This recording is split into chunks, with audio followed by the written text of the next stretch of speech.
pushing a month of this program. It's been up and running, and we're excited at the growth that we're seeing. It's just amazing. We're getting new folks every single week, which is what we're trying to do. We start off every day with just a little bit of kind of homework and a little bit of message noting and things like that. The mission of this group is simply this, and that is to have other men make other men stronger. And that's what it's all about, men helping men. And that's the name of the group, Iron Sharpens Iron. How are we going to grow? And I want to make sure that we've covered this. We're not out marketing. We're not out, we send a few emails out and stuff like that, and we put ads up and free things and stuff like that, but really, we're hoping that we're going to have organic growth, and that is, you like coming here, you're going to invite another person or two, and that's how we expect to grow. So, don't be shy about bringing a friend.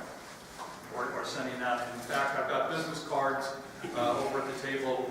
Take some of those and pass them out as you wish and feel as it makes sense, okay? The overview of today, again, for those of you that have been here, apologize. We're going to do this for a few times until we all get it figured out here. We'll have a shorter overview like we have right now. Our presentation will run roughly 25 to 30 minutes on, again, various topics every week. We've got the topics built all through the end of the year. And starting next year, we'll have a new theme. We're kind of operating right now on a theme, a man and his family. And we'll be moving next year, or in the first quarter of next year, to a man in the community. So those will be the themes of the presentation. At the end of the presentation, there will be a group prayer, just to remind you, if you so choose and want to have someone to pray for, or a person to pray that you'd like us to pray for, or some praise for the wonderful Heavenly Father. That's when you just jump in. It's all ad-lib, and do it as you wish to do, and if you don't, that's fine too. We'll take a short break then. Everybody can kind of stretch, refresh their coffee, get some treats. Then we'll start our small group discussion, and on your pages there, everybody's got a page, which are the discussion topics of today, and some items that you can kind of catch up from last week. If you were here last week and you want to follow up from the discussion points from last week, we're now putting them on the discussion document for this week to try to keep the continuity from week to week, if that makes sense. We are out of the room here at 8:30, and so if you want to continue your conversations, there's plenty of awesome tables outside along and round tables out there. Feel free to go out and use the tables out there, or split, go to Starbucks or breakfast or whatever you want to do. You're on your own at that point, but we will be concluding at 8:30. Any action items that anybody has, and anybody have any questions or comments, or just general questions? Okay. So it's great to have you here. This week, again, in a return from this fantastic presentation from last week, we have the doctor, David Moore.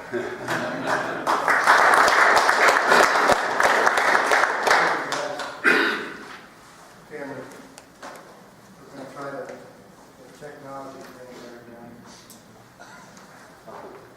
All right. Can you hear me okay? Oh, good. All good. Oh, good. How about in the back? Okay. As Mike said,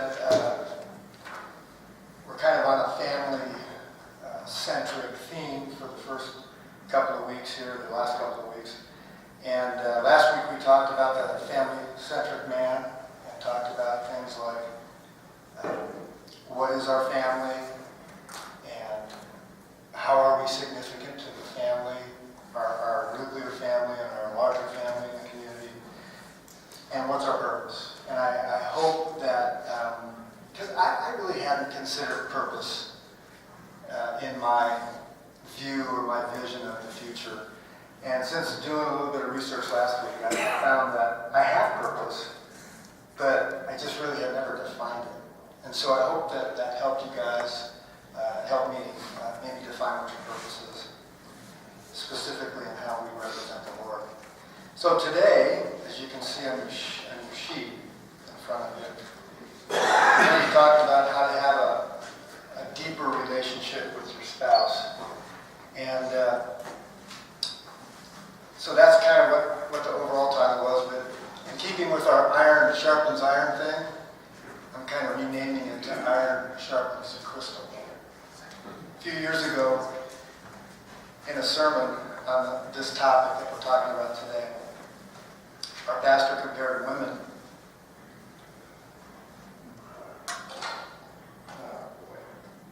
Hang on.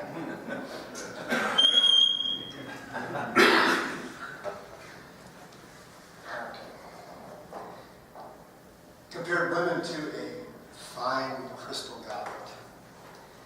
And they're delicate and sensitive and even easily broken. God's intention was for them to be attractive to men and to be reactive to our attention to them. It was demonstrated to me many years ago, and I don't know whether any of you have ever done this or know about this, that a moistened finger around the rim of a fine piece of crystal, like a crystal goblet like that, that's not. But if you rub your finger across it, it creates a little vibration. And I thought, I was easily entertained at the time, so I kept trying to. But different than a piece of glass. And so the attention that we show our wives should elicit a similar response. Us, as guys, however, this is us. Not very crystal. Thick, clunky, rugged, kind of like a Jeep.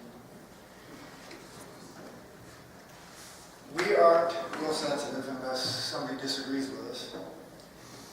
But if we put our minds to it, we can be sensitive to the needs of our lives. To have a more meaningful relationship with your wife can be a surefire way to keep out of the doghouse. Anybody in the doghouse right now? I tend to kind of come and go. I've got a spot reserved just in case. So let's just see how a crystal goblet and a glass mug can both hold the potion of enjoyable matrimony. Martin Luther once wrote, "Let the wife make the husband glad to come home, and let him make her sorry to see him leave." The Apostle Peter wrote in 1 Peter 3:7, "Husbands, in the same way be considerate as you live with your wives. Treat them with respect as the weaker partner, and as heirs with you of the gracious gift of life, so that nothing will hinder your prayers." So it's just kind of telling me to sum that up to be a kind, sensitive, respectful, and praying husband. So according to today's culture, at least some of it, if a wife is thought of as being the weaker partner, her husband, a weaker partner by her, life might become a bit of a nightmare. Sigmund Freud said, "Despite my 30 years of research into the feminine soul, I have not yet been able to answer the great question, what does a woman want?" So, there's a lot of experience in this room. It's a nice way to put that word. A lot of us are aged. What suggestions or what successes have you guys had in trying to figure out what a woman wants? Come on, I know there's some good. You guys are a gold mine. You proved it last week. Listen. Yeah. Listening. Respect. Yeah. How about, what's the difference between listening and hearing? You can repeat it back. Yeah, exactly. At a minimum. Yeah. So paying attention, listening. I like that. That was perfect. And what was the other word? Respect. Respect. Yeah. How about trust? Trust is big. Jim? I think with, go back to the listening, my wife often points out to me, she starts to tell whatever her problem of the moment is, and of course I want to jump into fixing mode. We're fixers. She does Ted. not want me to fix it, she just shut up and listen, hear me out, and so the listen is really important. It is, and Ted has a great little example that he gives when his wife, and this is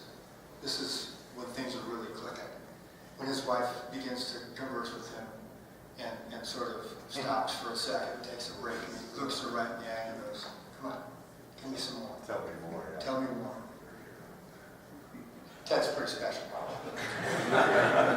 So, shared interests is another thing that, they enjoy us being part Give of. that line in the back of your car.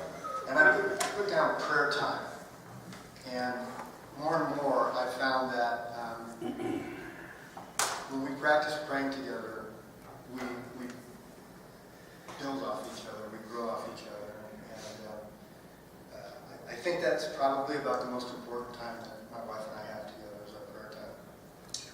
Good, well, great. So, preparing for this, I was doing a little research about what wives want from their husbands, and I found several websites. Some of them were pretty coarse and not respectful, and some of them were more respectful and proper. And this is kind of what I settled on. I found a site called Husband Help Haven that promotes 9 things every wife wants from her husband. And it was a pretty substantial website, and so I compressed some of it, or a lot of it down to what I came up with today.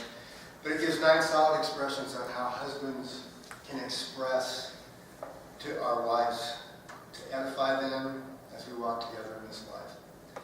On the outline in front of you, is there 9? I don't see that. Okay, anyway. I'm going to cover 9 things, 9 expressions. And I would invite you to write down, I'm going to give you the expression the way this website stated it, and then I'm going to give you a second word that I want you to write next to it. And hopefully this will help us validate our intentions. Okay, the first word is intimacy. This is the closeness that can only come from you, and it doesn't mean exclusively from physical intimacy. As important as that is, genuine personal intimacy comes from a deep, abiding love between a husband and wife. Non-sexual affection, foot rubbing, so to speak, understanding of her purpose and intellect, and regular prayer time together magnify the intimate relationship women crave. So you probably already might be aware of some of the things, some of the expressions that your wife likes for you to express to her, and what she responds to. So next to the word intimacy, if you've written it down, write love. So, again, any suggestions on how to grow your life, your closeness to your wife through intimate acts or expressions? What are some of the things that they respond to, aside from foot rubbing? It's a big one. It is a big one. And some women are ticklish and won't let you do that, so you got to figure out other foot rubbing methods. Compliment instead of criticize. Thank you. Yeah. Let them know we appreciate what they do and who they are. Sure, we'll hold them up. Hold them up. Edify. I was getting criticized because part of all that you're talking about is making eye contact. Oh, yeah. She didn't talk to me, trying to be even there's no eye contact. Yeah. So eye contact is very important in a lot of the stuff you just mentioned. Yeah. Yeah, I'm going to touch on that in a minute. So word number 2 is contentment. Wives are seeking a relationship that's enjoyable and worthwhile. And as husbands, we need to genuinely and actively enjoy the time we spend with our wives. If boredom creeps in, and it appears that we're just passing time, we're checking that "I'm spending time with you" box, they'll sense it, and they do sense it. And the time will not only be wasted, but we're going to have some significant reconciling to do. And that doghouse I referred to a few minutes ago might be where we contemplate that situation. So to avoid that, you really need to prepare for times with your wife, whether it's just casual in the morning when things are getting going, or that special time that you've chosen. So what are just somebody give me one way to prepare for spending time with your wife, just casual time.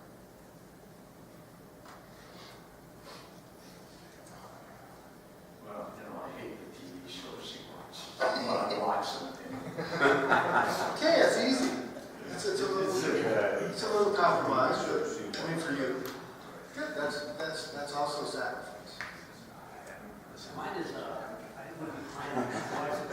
Yeah. Have stuff on the calendar, if I put something on the calendar that dedicates time, that's a big thing. Ooh, I'm up. a visual. Sure. He actually puts it on the calendar to, What we like to do, we like to have a date night. So we kind of schedule a day a week or a night a week, and we go out and have dinner or do something, so it's important for routine. when these things settle in to a wife and she knows that these things are going to happen and your attitude is that way, it gives them that contentment that we're talking about. So next to the word contentment, write joy. Number 3 is security. Wives want confidence in us to provide a stable home for the family, both now and in the future.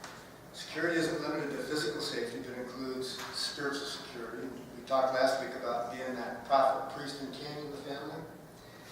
Relational security, edification.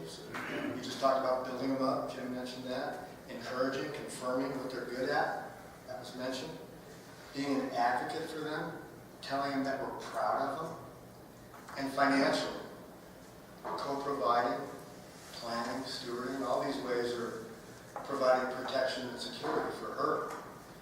Frequently, wives will earn a higher wage than husbands. Even so, as long as both are in agreement about how the household is managed, the husband as the family leader should ensure proper financial stewardship and making sure that what God has blessed us with is used properly. The wives of a few of my friends bring home a lot more than their husbands do, and but respect their husbands as the head of the family. So after the word security, write peace. Number 4 is support. Always. This is tough because sometimes we have a rough spot, but I highlighted always. Be there for your wife. A wife needs to know that her husband will not only hear her when she is speaking, and we just talked about this, but will listen, process, and engage in whatever information is discussed. You want to be lifted up and encouraged during both challenging and rewarding times, and know that they can depend on us to step up and bear additional family burdens when needed, even if it means inconvenience to us. It's just what you were just talking about. So next to the word support, write long suffering. Number 5 is beautiful. Every woman wants to be thought of as beautiful both inside and out. They want us to recognize and acknowledge that. Make sure they know you appreciate What was the word again? beautiful. I'm Beautiful. sorry. Can you guys not hear me? It's kind of hard to hear back. Yeah. Okay. How about now? I have a question. Yes, sir. What do you mean by long suffering? Patience, yeah, this is another word for that. Patience. It's kind of interesting because long suffering next to support can sometimes bring suffering on us. Like Brian was talking about, he really doesn't like watching. This is a simple example of it. He might not like watching what his wife's watching on TV, but to spend time with her, he suffers through it. He's patient with her. And so it might sound a little bit harsh, but maybe that's a good way to remember that we do need to sacrifice. And sometimes it might entail a little suffering. So the beauty aspect, make sure they know that you like looking at them outwardly, but that you respect them intellectually and spiritually as well. So next to the word beautiful, write kindness. The 6th expression is delight. Every wife and mother wants to feel that special delight in her husband and family. When she's delighted in her husband, she can be proud of her marriage. And that's really important to both of us. But women really place a high priority on that. Today it's easy to stand out as a great husband because not many guys know what it means to lead in marriage. The relationships have been kind of muddied. So go above and beyond to ensure a great marriage. Be a good husband. And what can we do to bring delight to our lives? We've kind of talked about a lot of them already. Respect and love, listening, eye contact. Be a gentleman. Awesome. My wife finds that is the most important thing. She sees it in different things, and she jokes about saying she's never opened a car door. You know, just simple things like that, and she appreciates every moment that she goes first, and the way I treat other people. I'm always a gentleman in everything that I do. My father taught me that, and it just makes her just walk on water practically. That's a lost art. It really is. Look around. Watch the young guys today. Very, very few guys. Sure. Oh, it's really, we do that all the time when we're sitting in different places. And we see guys walk in with a woman who's dressed up on a date. She's in a beautiful dress. He walks in an old grubby pair of pants and an old t-shirt. And he walks in first, and we were in Banderas, and he let the doors just slam and hit her right in the head. You know, and you could tell it was like a first date or second date sort of thing. And she goes, and there you have it. She goes, that's not going to last. Yeah. It's not being taught. And then you top that, and another word I feel is the word honor, to honor our wives. That guy's not honoring his date. And like I say, it's not being taught. And when a wife sees, or a mom sees her husband, the father of her children, instilling things by spending time with them and showing things when he opens her door or when he dresses nice or whatever it is. And again, I don't think a lot of kids are being taught that stuff today. Yeah, I would add to that too, Dave, touching, I think is an important attribute. Hold their hand. Holding hands, hugging your wife, just recognizing them. I mean, you know, I think that's just a sign of affection to your wife in that way. It's important. Anything else? Put their needs before ours, for sure. Let's put their needs before ours. Step back. Put her in front. Great. There's a lot of great expressions that I hadn't thought of, so I appreciate that. Number 7 is friendship. Our wives should enjoy being with us just as we should enjoy being with them. They should also enjoy their time away from us, which I know they do, and look forward to our return. Naturally, every moment together isn't going to be pure bliss, so we need to set aside time for just being best friends that we should be. Doing activities we both enjoy is great, but women like to just sit and talk. It keeps coming back to this, guys, this time together. I know sometimes it's tough, but I found, somebody was talking about it a minute ago, if we just set aside 20 minutes, and when you're both working, it's kind of tough to do, but it works. If you turn the TV and the phones off, and when all my attention is focused on her, it doesn't need to be deep, it doesn't need to be super meaningful, sometimes simple is best. But that time together, just letting her vent, letting her talk, and being tuned in is greatly appreciated. So that time is important to them. After the word friendship, write faithfulness. Faithfulness. Number 8 is simply being a father. If there's kids, or as I look around, grandfather also is applicable here too. If there's children in the families, wives want husbands to be fathers. We just kind of touched on it a little bit. Be the example of a solid Christian father, the leader of the family. Today, fathers are busy at work, busy at play. We all have things we like to do. And some fathers are just plain gone. There is no father. Even in homes with both parents, the amount of time that fathers spend with their kids it's literally minutes a day. And lives are busy. But the children of parents, but I'm going to say fathers in particular, the children of fathers who have spent a lot of time with their dad are generally pretty squared away when they grow up.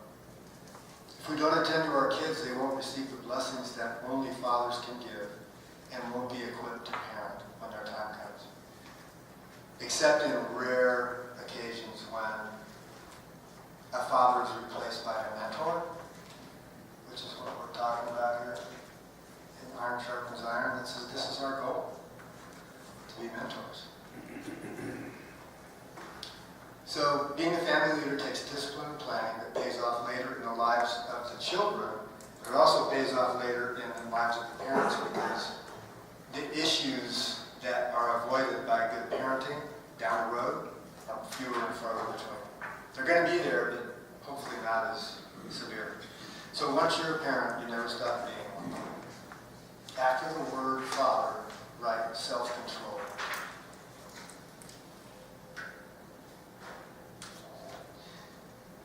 The ninth and final expression is leadership. It all boils down to the husband being a servant leader. You don't need to be the alpha male in the family relationship, except and until a son becomes a teenager. Then that alpha male thing might need to kick in. Sometimes boys need a little heavier hand. And sometimes girls do too. So it's just kind of that growing up thing.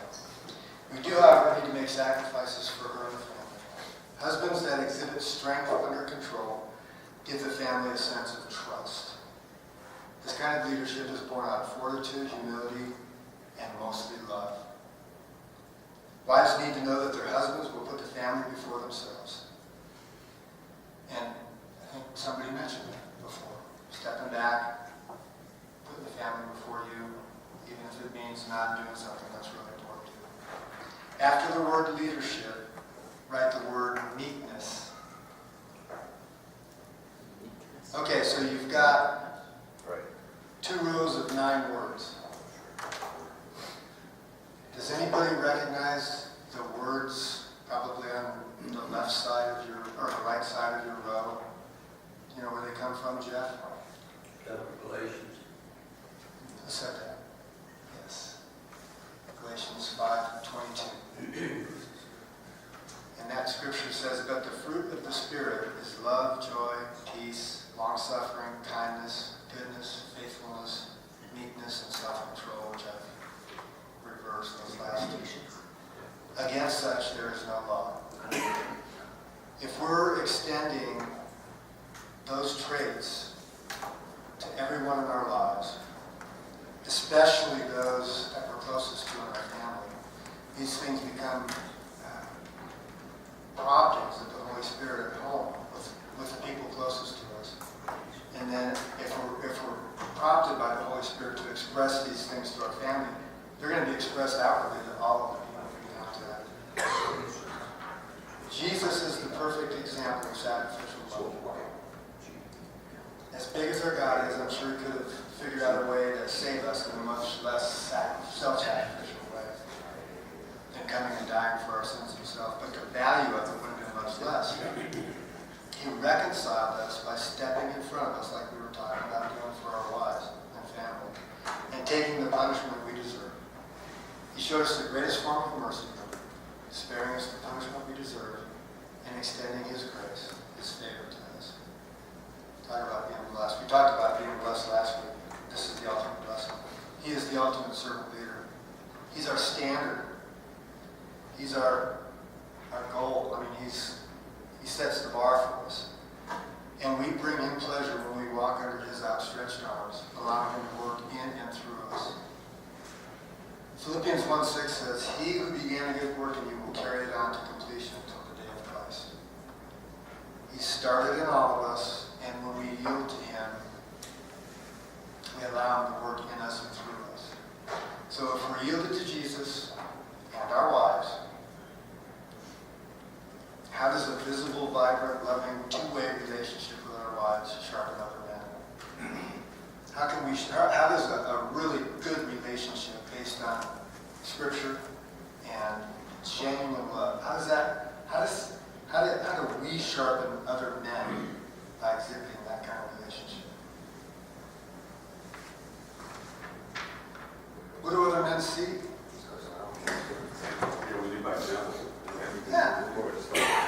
Yeah, if they see us opening the door, taking a hand, if somebody's visiting and you just show that ultimate respect and courtesy to your wife, they're going to be thinking, either I got to get out of here because by what he's doing is throwing me under the bus for my wife, or they're going to learn something. They're going to see how the wife and the husband expect each other. So, no, that's I perfect. thought I had turned off. I'm finished. Every time it's on. Let's just bow for a quick word of prayer. Lord, we know that you have created us, and our purpose here, Lord, in this group is to honor you, and that you have created specific roles for men and women. It's ordained in your word, Lord. All we want to do is honor you. That's our first goal. And then we want to honor our wives and our family and everybody by loving everybody. And yes, we do want to be sensitive to everybody, Lord. There's going to be people that disagree with us. And we just want to be gentle, Lord, but again, honorable and respectful to you and how we represent our lives with our wives and our families. So thank you for blessing us. Thank you for giving us your word, Lord, as direction and guidance. And your Holy Spirit in us. We just praise you and love you. And thank you for this day. In Jesus' name. Amen. Amen. Hey, Mike. Just something, maybe I need a lot of help with this, but I get a lot of books from people on different subject matters, but when I hear all this today, one of the best books I ever got, besides the Bible, of course, is a book called Friends, Partners, and Lovers. And I'm telling you, it speaks to every one of these subject matters. It is a fabulous book, not a big read, not at all, but it talks about how to be a friend, how to be a partner, and how to be a lover. And it touches on every one of these. I couldn't get it out of my mind, so I'm expressing that because I think it's something everybody, I can't remember the author, but I'm sure if you went to the internet and looked it up, I can get it for you. You can always call me or text me, and I'll get you the author if you need it. Thank you. I just want to say one or two quick things, guys. First of all, thanks for coming. There's a lot of new guys today. It's great to see you. There was an old joke I heard once. It was a husband and wife sitting on their 50th anniversary. And the woman says to the husband, "How come you never tell me you love me anymore?" Anybody ever hear this one? Yeah. Okay. "How come you never tell me you love me anymore?" And the husband says, "Well, when we got married 50 years ago, did I tell you I loved you?" She says, "Yes." He goes, "Well, if it ever changes, I'll let you know." So my point is, we want to be the exact opposite of that, don't we? And as Dave pointed out so well, we want to be the guys that go back to their wives after all these years and mean it when we say to them, "I love you." Mean it when we say, "I'm proud of you." When we tell them what they're good at. Especially women that used to be in the workforce who aren't anymore. They don't hear those things anymore. They don't hear that people are proud of them. They don't hear that they're still good at things and have skills. These are really important things. When you tell a woman that you're proud of them, as Dave said, their entire countenance changes. You see them just, lift their chest like this, and they just feel good about themselves again. So it's, "I love you, I'm proud of you, and here's the things you're still good at." Maybe you tell them they're a great grandmother. Maybe you tell them they're a great cook or an organizer. But women need to hear these things. Now today, Dave gave you a great outline.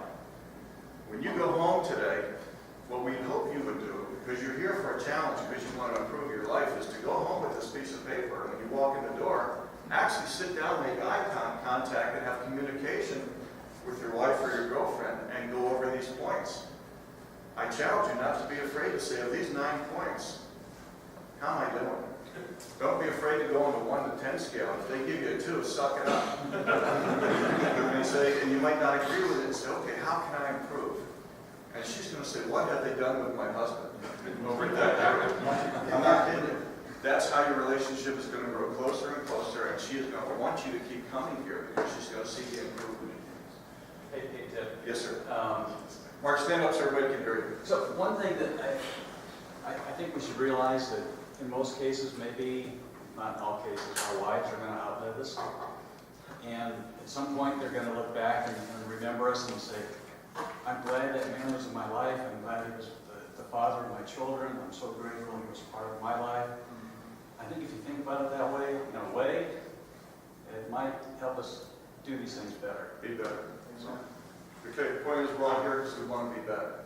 So let's tell them we love them and mean it. Look them in the eye. Let's make it a great day today. We're going to break now for some coffee. And is that what break is? Very good. We're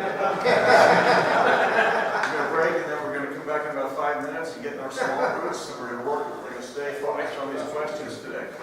Great session. Let's go. Get some coffee and get some snacks. All right, coffee break.